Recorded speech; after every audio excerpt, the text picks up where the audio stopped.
సిద్దిపేట జిల్లా పోతారంలో సీతారాముల కళ్యాణోత్సవం ఘనంగా జరిగింది. స్వామివారికి పట్టు వస్త్రాలు సమర్పించారు ఎమ్మెల్యే కొత్త ప్రభాకర్ రెడ్డి దంపతులు. ప్రజలంతా సుఖ సంతోషాలతో ఉండాలని స్వామివారిని కోరుకుంటున్నామని ఎమ్మెల్యే కొత్త ప్రభాకర్ రెడ్డి అన్నారు. ఇక వర్షాలు సమృద్ధిగా కురిసి పాడి పంటలు పండాలని మొక్కినట్లు ఆయన చెప్పారు.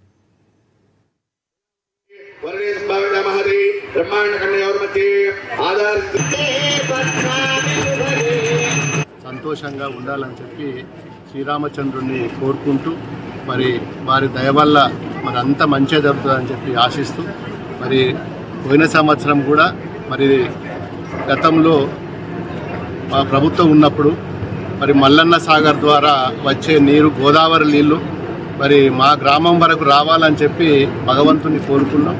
మరి ఈ సంవత్సరము మరి ఈ రోజే శ్రీరామనవమి రోజు చెర్లకు నీళ్లు రావడం కూడా చాలా సంతోషం. మరి ఎందుకంటే శ్రీరామనవమి రోజు కోరుకున్న ఈ కోరికలన్నీ కూడా నెరవేరుతాయని చెప్పి ఒక నమ్మకం.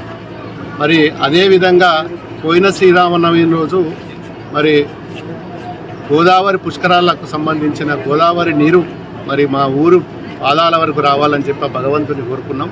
మరి వారి కృప వల్ల ఈ ప్రాంతం అంతా కూడా సస్యశ్యామలం కావడం చాలా సంతోషం. మళ్ళీ శ్రీరామనవమి వరకు మరి అన్ని కాలువలు నియోజకవర్గంలో ఉన్న అన్ని కాలువలు కూడా భగవంతుని దయ వల్ల మరి పూర్తి అవుతాయని చెప్పి మరి నేను ఆశిస్తున్నా. వారి కృప ఉంటే మరి ఏదైనా సాధ్యమే. మరి రామరాజ్యం ఏదైతే గతంలో మరి పూర్వకాలం రామరాజ్యం అనేదో మరి ఆ రామరాజ్యం పోయింది, మళ్ళీ రామరాజ్యం రావాలని చెప్పి మరి రాముల వారిని మరి ఈ సందర్భంగా వారిని ఆశీస్సులు మన అందరి మీద ఉండాలని చెప్పి కోరుకుంటూ